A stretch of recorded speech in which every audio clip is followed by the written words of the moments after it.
My name is Laura Mitchell. I'm 34, and if you had told me 2 years ago that my husband would dump me for a 23-year-old girl, I would have laughed in your face. But here I am, standing in the middle of a crowded restaurant, watching him and his shiny new toy choke on the very mess they created. You know that silence that suddenly falls over a room when something completely unexpected happens? That's what I heard. Forks frozen midair, wine glasses hovering just below people's lips, and every single eye locked on them. And me? I wasn't crying. I wasn't begging. I wasn't even angry anymore. I was smiling. Smiling because everything I'd set in motion, every little domino I'd been lining up, had finally tipped over. He left me for a younger woman, but I let him. I let them believe they'd won. I let them bask in their shallow little fairy tale. They thought I was weak, that I'd quietly fade away while they built their perfect life together. But here's the thing about me. I don't fade. I plan. I wait. And then I strike when it hurts the most. And tonight is the night they're finding out. The papers they signed without reading, the deal they thought they stole, the secret they thought I'd never uncover, it's all blowing up right here in front of their friends, his colleagues, and half the damn city. Her lipstick is smeared, his face is pale, and you could cut the tension in this room with a knife. People are whispering, phones are out recording, and I'm just sitting there, calm as a storm before it breaks. You want to know how a betrayed wife turned into the woman who orchestrated this? How I went from being tossed aside like yesterday's trash to the one holding all the power? Well, let me take you back, because trust me, this wasn't luck. This was karma delivered with my own two hands. You don't just wake up one morning and suddenly your husband is gone. No, it creeps up on you. Little cracks in the foundation you try to patch up until the whole damn house caves in. Rick and I had been married for 7 years. 7! We met in Dallas when I was waitressing at this diner near downtown, and he was this ambitious suit and tie guy who made me feel like the world spun just for me. Back then, I thought he hung the moon. We bought a house, we built a life, we talked about kids. I thought I had everything. But here's what nobody tells you. Betrayal doesn't usually come in screaming fights or dramatic slam doors. It comes in late nights at the office. It comes in muted phone calls where he steps outside. It comes in the faintest smell of perfume that isn't yours. I should have trusted my gut the first time I noticed. He started spending more time at work. Then came the gym memberships, the new cologne, the upgraded wardrobe. And I'll be honest, I gaslit myself. I told myself, Laura, stop being paranoid. He's just working hard. He's just taking care of himself. But deep down, I knew. And then came her. The first time I saw Brooke, yes, that's her name, was at his company's holiday party. She was hanging on his every word like he was some damn celebrity, laughing at every stupid thing he said. And Rick, he had this spark in his eyes I hadn't seen directed at me in years. She was barely out of college, fresh out of some marketing internship, strutting around like she owned the place. Long blonde curls, a tight red dress, and the audacity to look me up and down like I was the intruder. Can you believe that? Me, his wife, standing right there with a ring on my finger, and she had the nerve to give me that little smirk? I'll never forget it. That night, I asked Rick about her, half joking, trying to test him. He brushed it off. She's just new to the team, Laura. Don't start. That's what he said. Don't start. Like I was some nagging wife inventing problems. Fast forward 3 months, and the truth slapped me in the face. He came home late one night, reeking of her damn vanilla perfume, and when I confronted him, he didn't even deny it. He just looked at me with this coldness I didn't recognize anymore and said, I'm not happy, Laura. She makes me feel alive again. Alive again? Can you believe that? Like I was some dead weight chained to his ankle. I wish I could tell you I screamed, threw things, burned his clothes in the front yard. But I didn't. I froze. I went completely numb. And when he finally packed his bags and walked out that door, I didn't stop him. I let him go. Because in that moment, something in me snapped. The woman he thought was weak, she died that night.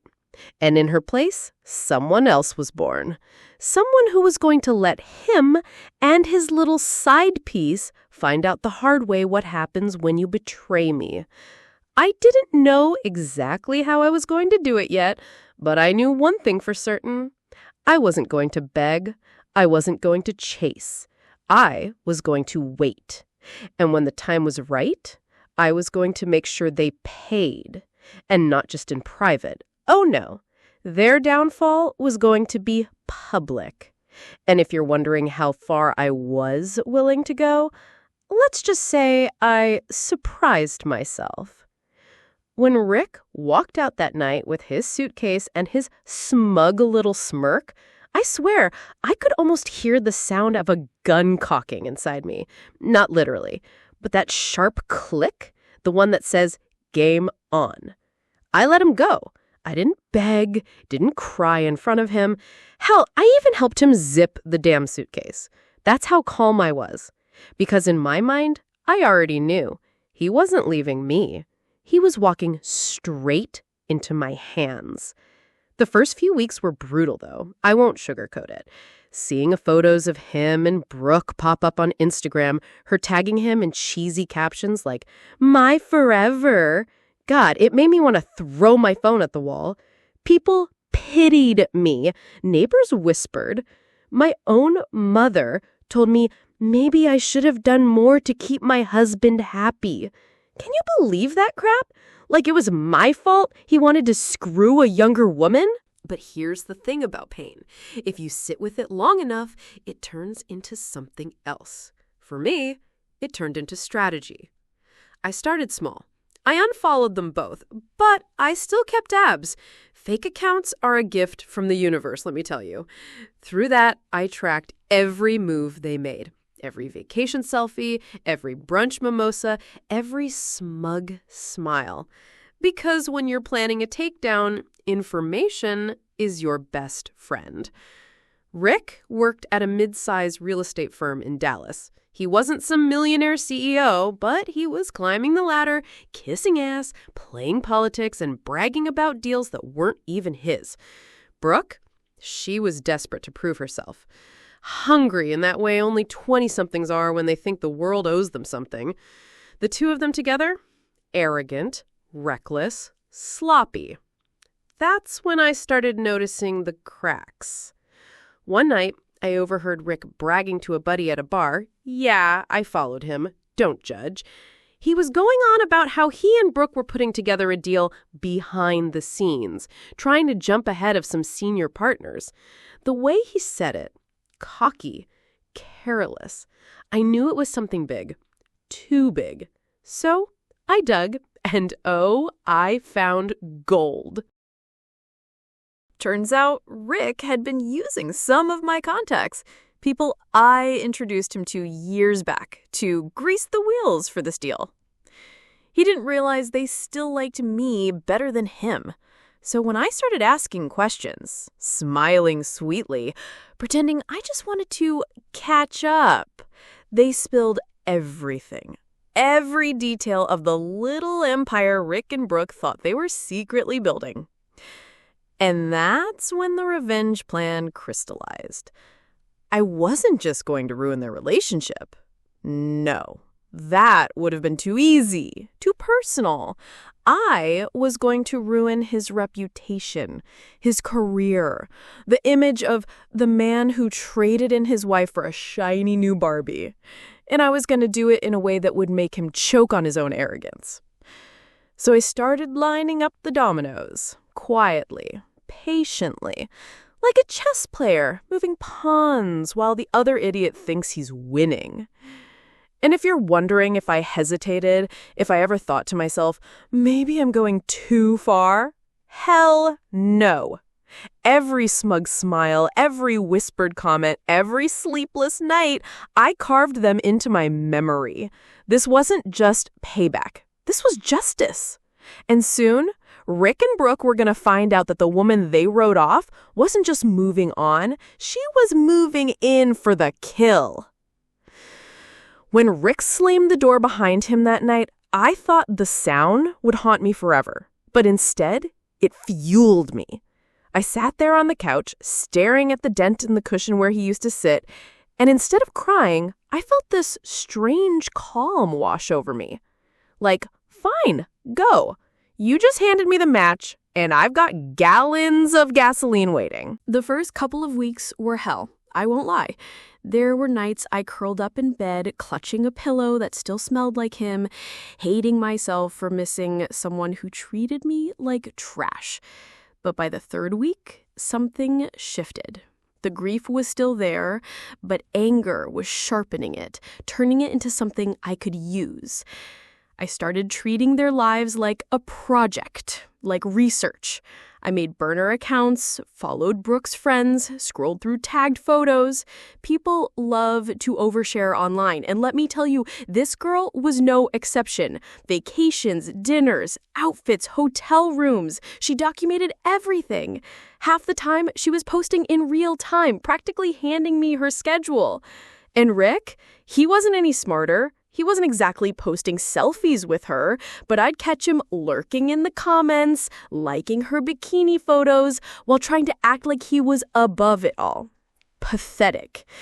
I watched as he went from wearing his wedding ring every day to suddenly sporting a bare left hand.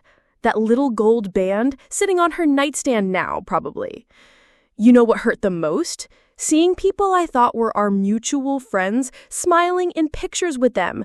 At first, it burned. But then I realized something. These weren't my friends anymore. They were his audience. And soon enough, they'd all be mine.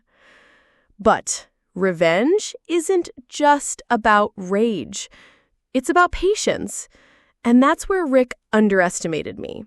See, he thought I'd break down, that I'd pack up, run home to my parents, or drown in wine and bad reality TV. Instead, I doubled down. I went to the gym. I picked up extra hours at work. I rebuilt my routine brick by brick.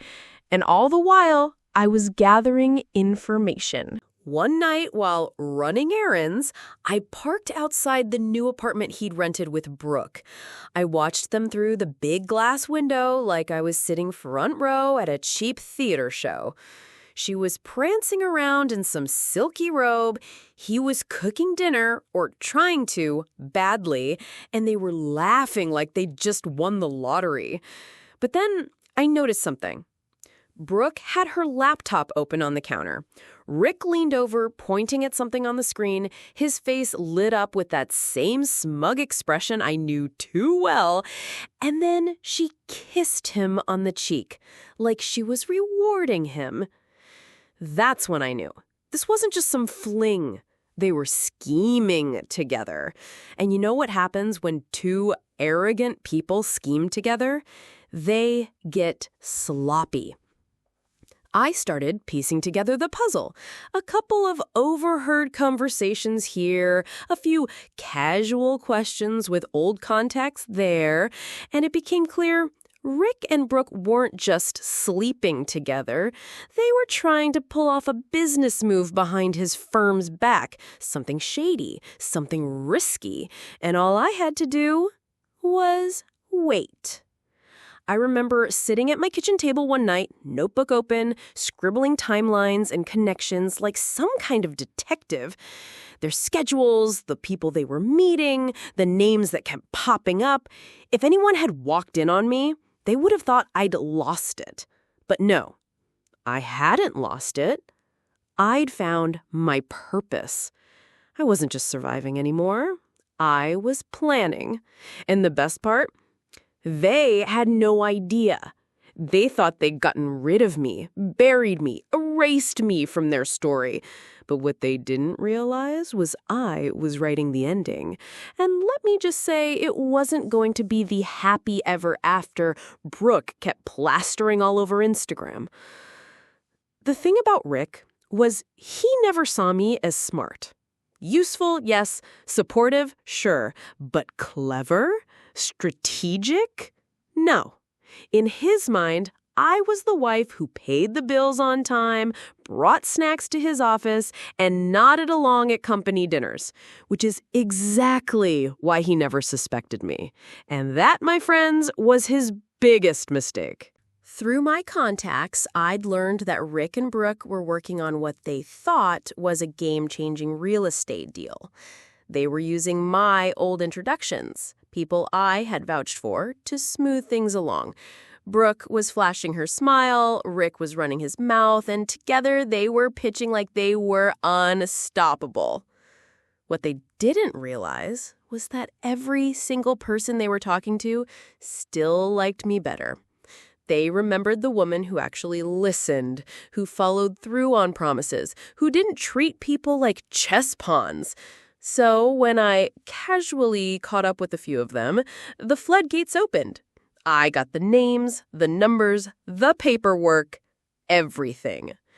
And oh, did I put it to use. Step 1, plant doubt. I started reaching out to a couple of Rick's contacts with questions that sounded innocent but weren't. Hey, I heard Rick and Brooke are moving forward with that project. Do you know if their financing's actually secured? Little seeds, small enough to seem like gossip, big enough to make people nervous. Step 2, feed the cracks. Brooke was ambitious, but she was also careless. She bragged online about things she shouldn't have, and she trusted people too easily. A friend of hers, let's call her Tiffany, was a talker. I made a fake profile, slipped into Tiffany's DMs, and within a week I had screenshots of Brooke whining about how Rick was slow and how she was the one carrying the deal. Guess who I made sure saw those messages? Rick. Step 3, pull the rug. The firm Rick worked at had strict policies about employees going behind the company's back. If they found out he was doing a side deal using company resources, game over. So I made sure the right documents, the ones that showed just enough to raise alarms, landed on the desk of one of the senior partners. No signature, no name attached, just evidence. And then I sat back and watched. The first sign of panic came when Rick called me, yes, me, out of the blue. His voice was tense, shaky. He wanted to know if I'd heard anything about his work, if I'd talked to anyone. I almost laughed in his face. Instead, I played dumb. No, Rick, why would I? We don't talk anymore, remember? God, it felt good to hear the edge in his voice.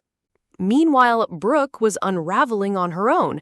I saw her posts go from cocky selfies in business attire to cryptic little quotes about fake friends and haters. Oh, sweetheart, the hater was right under your nose. But the real fireworks, they came at that restaurant. The big night where Rick thought he was going to announce his shiny new deal to a table full of colleagues and friends, showing off both his arm candy and his brilliance. He didn't know that by the time dessert hit the table, the very people he was trying to impress would know exactly what he'd been up to. That night, that was when all my dominoes came crashing down. And if you think watching them choke, figuratively and literally, wasn't the sweetest damn thing I've ever seen, oh honey, you're not ready for what comes next.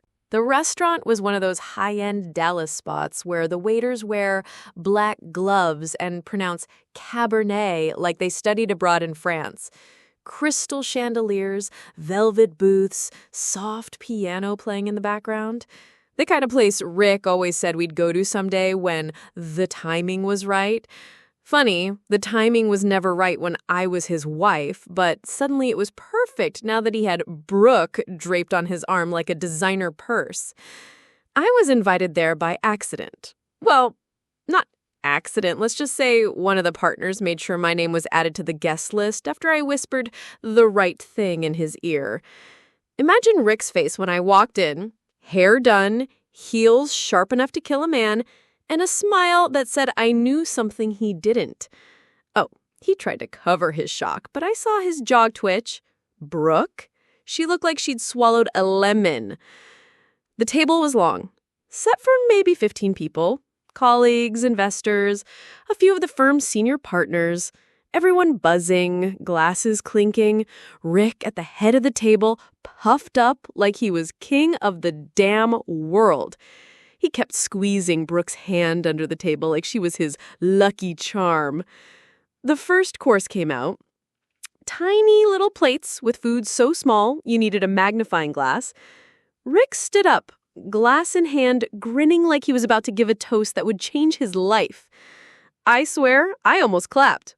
The arrogance was dripping off him like butter melting on steak. People were nodding politely, sipping wine, humoring him. But then, this is where it got good. One of the senior partners, Mr. Clayton, cleared his throat. "Rick," he said, voice calm but sharp. "Before you go on, maybe you should explain to everyone how exactly you secured the rights to that project, because there seems to be, confusion." You should have seen Rick's face. He blinked, laughed nervously.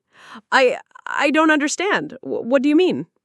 Clayton leaned back in his chair, fingers steepled.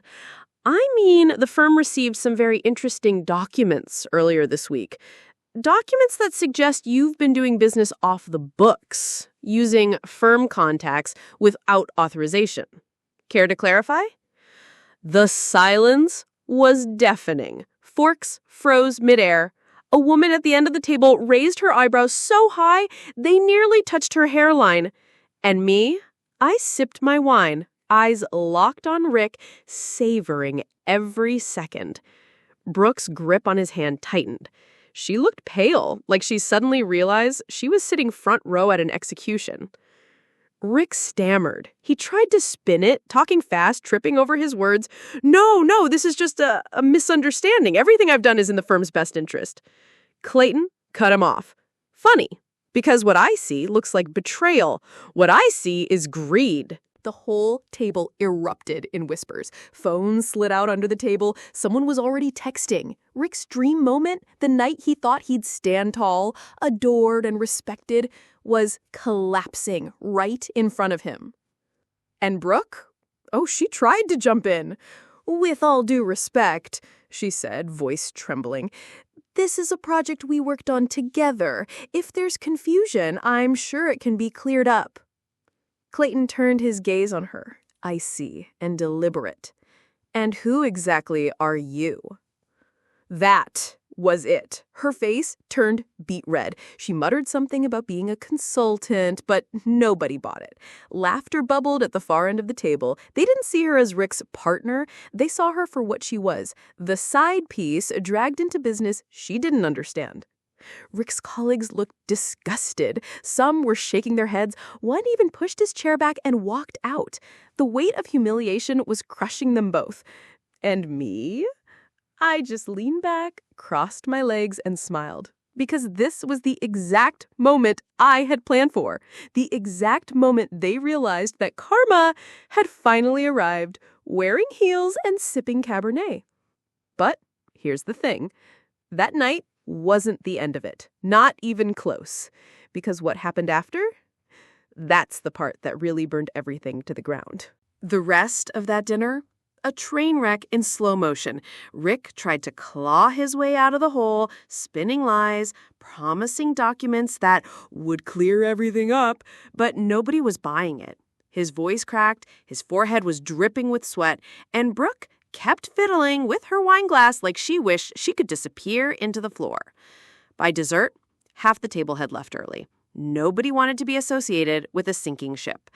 The ones who stayed, they weren't there out of loyalty. They were there to watch the bloodbath. When the check finally landed, Rick didn't even reach for it. For the first time in his life, he looked small. deflated, like a balloon that had popped and was just lying there, useless. I didn't even say a word to him that night. I didn't need to. I just stood, tucked my chair in, gave Brooke a little smile that said, "You wanted my life? Congratulations, sweetheart. Enjoy choking on it." And then I walked out, heels clicking like a damn victory drumbeat. The fallout was fast and merciless. Within a week, Rick was called into a formal meeting with the partners. They didn't just strip him of the project, they fired him. Flat out termination for breach of ethics. No cushy severance, no thank you for your service, just a cardboard box and security escorting him out. And Brooke?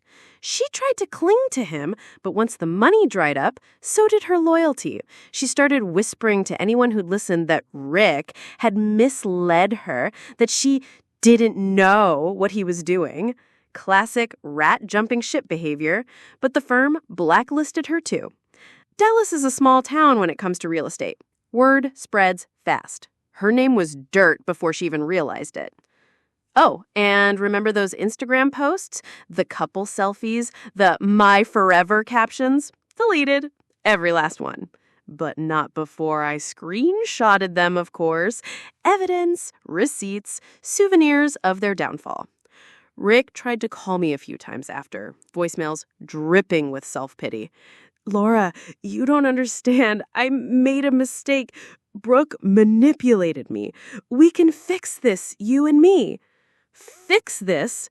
Fix this? After he humiliated me, tossed me aside, and tried to rebuild his little empire with someone half my age? No, Rick, you don't get to come crawling back when the house you built on lies goes up in flames. The last voicemail he left, his voice cracked so badly and almost didn't sound like him. That's when I knew I'd won. Not because he wanted me back, God no, but because he finally understood what it felt like to be discarded, to be powerless. The firm? They reached out to me a few weeks later, offered me a consulting role, said they admired my professionalism during the whole ordeal. Ironic, right? Rick cheats, betrays, and lies, and I walk away with the opportunity. Karma really does know how to pick its moments. And Brooke? The last I heard, she was waiting tables at a chain restaurant off the highway, the kind of place where drunk college kids spill beer on you at 2 a.m. Funny, isn't it? From strutting around in designer heels, bragging about business deals she thought she owned, to scribbling orders on a greasy notepad for tips that barely cover gas. Me? I'm not gonna lie. I reveled in their downfall. Every time I walked into a room after that, I carried myself differently. Not bitter, not broken, but untouchable. Because once you survive that level of betrayal and turn it into power, there's no going back. So yeah, he left me for a younger woman. I let him. And in the end, they both found out the hard way. You don't bury a woman like me. You just teach her how to sharpen her claws.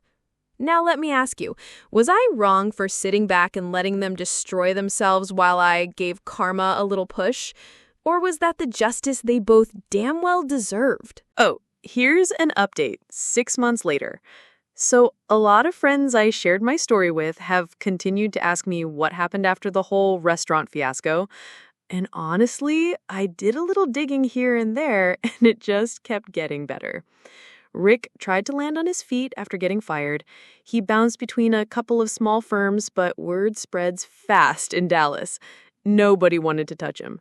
Eventually, he packed up and moved back to Houston to live with his brother. From what I hear, he's been driving Uber on the side just to keep up with bills. This is the same man who once sneered at me for clipping coupons. Let that sink in. As for Brooke, remember how I said she was waiting tables? Yeah, turns out she didn't last long there either. Customers complained about her attitude. Guess fake smiles only get you so far when you're slinging onion rings. Last I heard, she's managing social media for a tanning salon, posting discount codes and begging influencers to tag the business.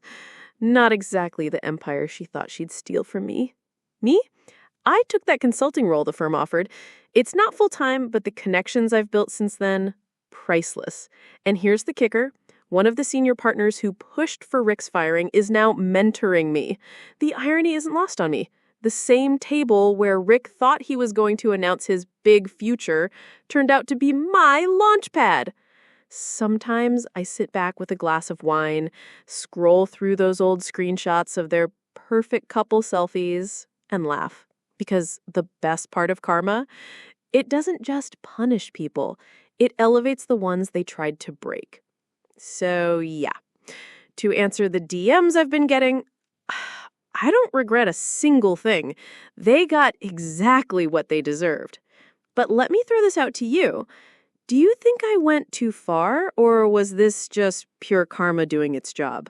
Drop your thoughts in the comments because I really want to hear how you'd have handled it. And if you made it this far, don't forget to hit that subscribe button, like the video, and share your own story. Because trust me, you never know whose betrayal might be tomorrow's revenge tale.